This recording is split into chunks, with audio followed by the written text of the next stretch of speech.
Ça y est, j'ai pu voir le film Kizumonogatari Koyomi Vamp. Pour vous donner le contexte, à Japan Expo 2024, se donnait une avant-première exceptionnelle, unique en Europe. La diffusion du film récapitulatif de la trilogie Kizumonogatari, un film récapitulatif qui est assez particulier dans son genre parce qu'il y a un nouvel ending de Clémentine, Étoile et toi évidemment, édition Le Noir. On a également des scènes rajoutées par rapport à la trilogie originale et évidemment pas mal de scènes retirées. On est globalement dans un director's cut en fait de Tatsuya Oshii qui a vraiment pris part de tous les rushs qu'il avait dans son disque dur qui n'avait pas été diffusé pour faire quelque chose de nouveau avec Kizumonogatari Koyomi Vamp.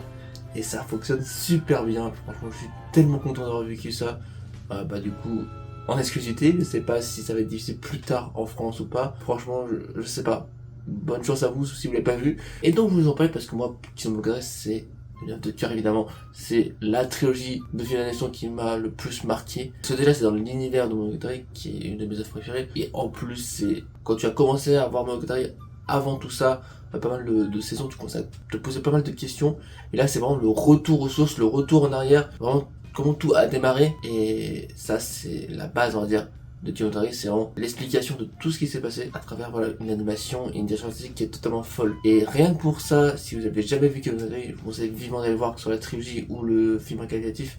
C'est vraiment, rien que par la direction, franchement la meilleure production que j'ai vue. Voilà, c'est créatif, c'est innovant, c'est vraiment une direction artistique unique. Et rien que pour ça, c'est vraiment trop bien. Mais ce qui est intéressant, c'est évidemment l'histoire. Et voilà. L'histoire aussi est ultra marquante. On est dans un film noir qui s'intensifie avec ce film récapitulatif qui retire globalement les scènes qui n'étaient pas utiles à l'instauration de ce film noir, mais garde il en quelques petits classiques. La première scène d'Aneka Tsubasa est gardée telle quelle je crois, donc ça vous inquiétez pas. Mais par exemple la scène de Aneka Tsubasa et Aragi dans le fameux endroit fermé a été coupée à un moment. Et c'est un des meilleurs cuts je trouve parce que ça coupe beaucoup du film tout en ajoutant de la tension en fait par rapport au combat qui suit. Et voilà, le petit problème c'est que j'ai vu cette trilogie il y a environ 1 an et demi, donc je peux pas vous dire exactement quel plan a été rajouté par rapport à d'autres, mais j'ai eu l'impression qu'il y a beaucoup de rajouts. Alors c'est peut-être moi qui a une petite faute de mémoire, mais globalement je dirais que la scène d'intro avant l'enflammation, sans vous spoiler, elle est pas mal rallongée, genre il y a beaucoup de scènes un petit peu en extérieur avant que ça se passe, genre on sent la tension qui monte, on sait qu'il va se passer quelque chose mais on sait pas quoi. Et je trouve que c'est très bien géré à ce niveau là, il y a beaucoup de petites scènes comme ça, j'ai l'impression que c'était rajouté. Après tout durant le film il y a des petites scènes, je me dis mais ça me dit vraiment rien, genre je sais pas si c'est moi qui ai vraiment la bonne humeur, mais j'ai l'impression qu'ils ont rajouté pas mal de scènes sur les films. Niveau colorimétrie, ça peut dur à dire parce que je crois que l'écran était pas super, il était un peu rouge de base, parce que j'avais vu une conférence avant avec quelques images et j'ai l'impression que c'était un peu rouge par rapport à la base. Au final, ça rend bien avec les colorimétrie. Donc je sais pas, honnêtement, si c'est un petit peu plus rouge qu'avant, mais il y a moyen aussi, parce que c'est... Tout le propos, c'est de rajouter un peu un film, de vraiment faire un film noir, un film rouge. D'ailleurs, les images subliminales, c'est beaucoup de ça, c'est beaucoup... en fait, les images subliminales de Monogatari, c'est un grand classique. Et là, ils insistent beaucoup sur noir. Dès qu'il se passe un truc, un peu noir dans le film noir, et rouge quand c'est du sang, évidemment. Bref, ça, c'est un classique dans la direction artistique, c'est quelque chose qui leur est propre et qui fonctionne super bien. Et voilà, ils insistent beaucoup sur ça. Je sais pas s'ils insistaient beaucoup autant dans la trilogie, mais vu que c'est peut-être plus long, on le sentait moins.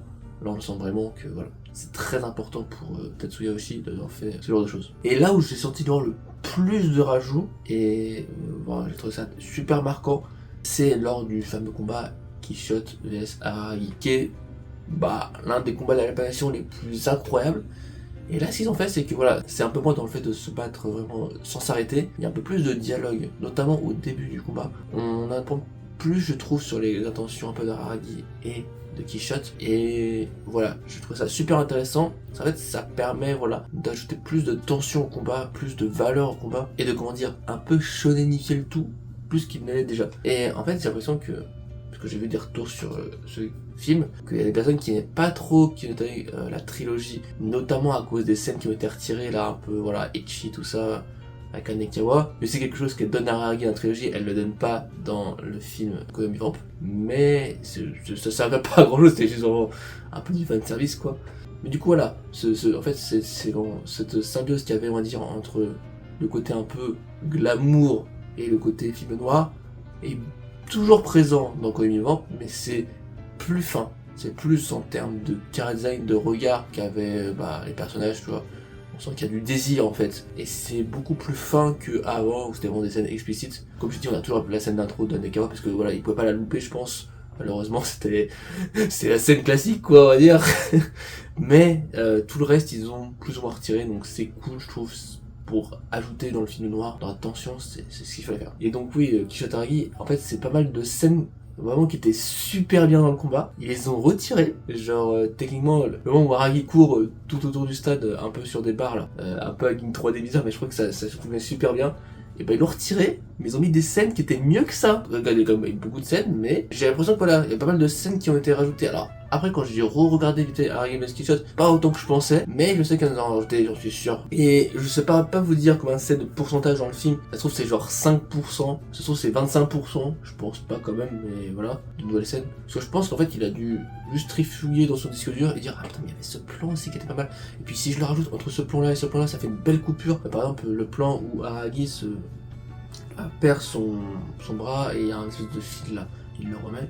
Ça je sais pas pour les connaisseurs de première trilogie. Et avant il se prend un impact. Et cet impact là j'ai l'impression que c'est pas du tout le même que dans le trilogie originale. Et c'est plein de petites choses comme ça. Pareil pour Killshot qui se déplace un peu dans les airs en mode Batman. J'ai l'impression que c'était rallongé ou rajouté, je sais même pas, je crois que c'était rallongé beaucoup. Et c'est pareil, c'est trop, c'est des petits détails. Honnêtement, je suis peut-être fou, hein, peut-être que je m'invente des scènes. Hein. Et je crois vraiment qu'ils ont rajouté des choses intéressantes. Et en tout cas, je pense que pour l'intro, pour Killshot et Aragi, c'était des ajouts. Et voilà, les petites coupures, en fait, c'est un peu, j'ai l'impression qu'il y avait deux souvenirs, il y avait une petite tension vraiment entre Koyomi et Anekawa Tsubasa, du fait que voilà, il veut plus trop qu'elle traîne autour d'elle. Voilà, en mode un peu il s'engueule, on va dire. Là, il s'engueule dans l'idée, mais il se reconcilie très vite. La chaîne dans l'échange, j'ai l'impression qu'elle était changée dans le sens où Anekawa lui pardonne vite et en mode il n'y a pas de problème quoi. Ils ont un peu tourné différemment, j'ai l'impression. Je sais pas si c'est dans le dialogue ou s'ils ont juste coupé des scènes, je sais plus. Bon, en tout cas, ça j'en suis sûr que ça a changé, en tout cas ils ont coupé des choses et voilà. Et évidemment, l'ending de Clémentine, du coup cette fois-ci c'est chanté avec un homme. J'ai l'impression qu'il n'y a pas beaucoup de paroles par rapport aux anciennes, mais c'est peut-être moi ma fausse mémoire. Parce que évidemment c'est un peu dur de différencier Étoile et toi d'édition Leblanc. Je crois que c'est la chanteuse avec Clémentine, c'est une petite fille cette fois-ci. Et pour Étoile et toi d'édition Le Noir, Koyomi Vamp, cette fois-ci c'est avec un chanteur. Donc voilà, ça va être du tour de passe-passe, c'est très très cool. Après voilà, j'espère qu'on va le revoir avec le Blu-ray, au moins cette musique là, parce que c'est un classique. Et voilà, il n'y a pas de scène post-générique aussi, je sais plus si ça se termine sur la scène de la trilogie ou pas. Tout ce que je sais c'est que voilà, il y a des gens qui n'ont pas été les plus grands fans de la trilogie, un peu dur à y croire, mais ça existe. Peut-être à cause du fait que ça soit peut-être trop long, peut-être que c'est à cause du fait qu'elle soit trop... comment dire, insister sur un peu le côté cheat sur certaines scènes. Et là, ils ont vraiment insisté sur le film noir en shonénifiant notamment les combats, je trouve. Et notamment, avant le premier combat, on a vraiment un long moment, j'ai l'impression qu'on a environ 1 heure de contenu avant le premier combat. Donc voilà, le film dure 2h24, on a les 4 combats qui s'enchaînent un petit peu, et voilà, c'est très très bien. D'ailleurs, en parlant de combat, un peu l'entraîne de Meno Oshina, je crois qu'elle était un petit peu améliorée, pas sûr, hein, mais je crois qu'ils ont changé quelques petits trucs et c'était tout cool. Hein. En tout cas, le voir sur grand écran comme ça, avec plein de gens, c'était très cool. On voit ce qui fait réagir et ce qui fait pas réagir. Évidemment, ça applaudit à la fin parce que voilà, c'est un film classique. Mais en tout cas, j'étais très content de le voir. Et ça fait plaisir de voir ce film que j'attendais depuis si longtemps en France. Ça se aussi un peu avec Japan Expo. Je sais pas si on va sortir en salle, on n'a aucune info sur ça. On a juste eu le film, voilà. Et en tout cas, Monogatari c'est de retour. Que ce soit avec Kyoto Vivant, mais aussi avec Monogatari Series of et Monster Season qui est en cours. J'ai pu voir l'épisode 1, l'épisode 2 sera sorti à l'heure de la vidéo, mais en tout cas l'épisode 1 était super cool. On se concentre pas sur Koyomi Aragi cette fois-ci, mais plus sur sa sœur, et notamment la dualité avec la poupée si on peut dire. Voilà, c'est trop cool. J'ai trop hâte de voir ce que ça va donner. En tout cas, ils ont pas perdu l'essence de Monogatari, même si voilà, il y a eu plusieurs années qui sont passées. Peut-être un peu changer le staff, on ne sait pas exactement, mais en tout cas c'est très cool. Et l'ending de YOASOBI évidemment, super. Là on va voir l'opening, j'espère qu'elle va être cool, on verra bien. Bref, je vous conseille de voir Kyoto Ramp. Et dernière petite chose, je pense que c'est le film Kyoto Ramp qu'on peut voir en premier cette fois-ci. C'est-à-dire que je pense que ça se marche bien tout seul. Genre, si on n'a pas envie de voir toute la saga Monogatari, on peut quand même voir Kyoto Koyomi Vamp. On n'a pas dit ça de la trilogie. Et surtout on peut le voir en premier. Parce que j'ai toujours été réticent. Là je trouve que ça marche bien en premier lieu. Genre, j'ai des personnes qui l'ont vu en premier lieu avec moi et qui ont bien aimé. Donc voilà, ils ont bien aimé. Après, évidemment, il y a des choses qu'ils peuvent pas tout à fait comprendre. Par exemple, le fait que le portable de Hanekawa Tsubasa, son adresse mail c'est Nyan Nyan. Il y a des petites références peut-être à sa transformation qui va arriver dans Monogatari. Mais voilà, il y a plein de petits trucs comme ça. Aussi le passé du premier disciple, on va dire, de Shinobu. Voilà, c'est évidemment toujours aussi bien fait. Je sais pas s'ils ont changé les choses à ce niveau-là, franchement c'est dur à dire. Mais voilà, j'espère qu'il y a un mec un peu fou, je vous partagerai ça en commentaire si je le trouve, qui va analyser tout le Blu-ray, nous dire tiens ça t'est rajouté. Ou alors ce sera Tatsuya aussi qui fera ça, j'espère. Enfin vas-y fais-nous un tweet longueur là, explique-nous tout ce que t'as changé. Ça serait trop cool qu'il fasse ça. Parce que moi j'ai envie de savoir qu'est-ce qu'il a changé ou pas. Et vu que je vais pas pouvoir le revoir avant longtemps, ce film, parce que sortait un descripteur point, voilà, on n'a pas pu filmer, on n'a pas pu. Voilà, évidemment. J'ai aucune image à vous montrer. Bref, sur ce, je vous conseille vivement, si vous avez aimé Kizumoto Koimilon, à voir la saga Monogatari. Si vous êtes dans la salle, n'hésitez pas à me le dire. Je vous ai pas tous vu évidemment. On était genre, je pense qu'on était une centaine et encore. Mais la salle n'était pas totalement remplie d'ailleurs. Ça m'a pas surpris, non, parce que les gens n'aiment pas la qualité, les gens préfèrent aller voir le film Spy Family qui est déjà sorti au cinéma et qui est nul d'ailleurs. Voilà, j'en fais pas une review, mais je tiens à le dire, il est nul, voilà.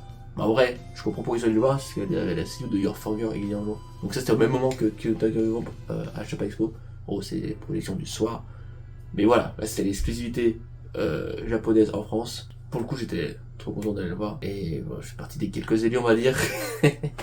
Bref, je vous souhaite une bonne journée, une bonne soirée. C'était Paul. Salut!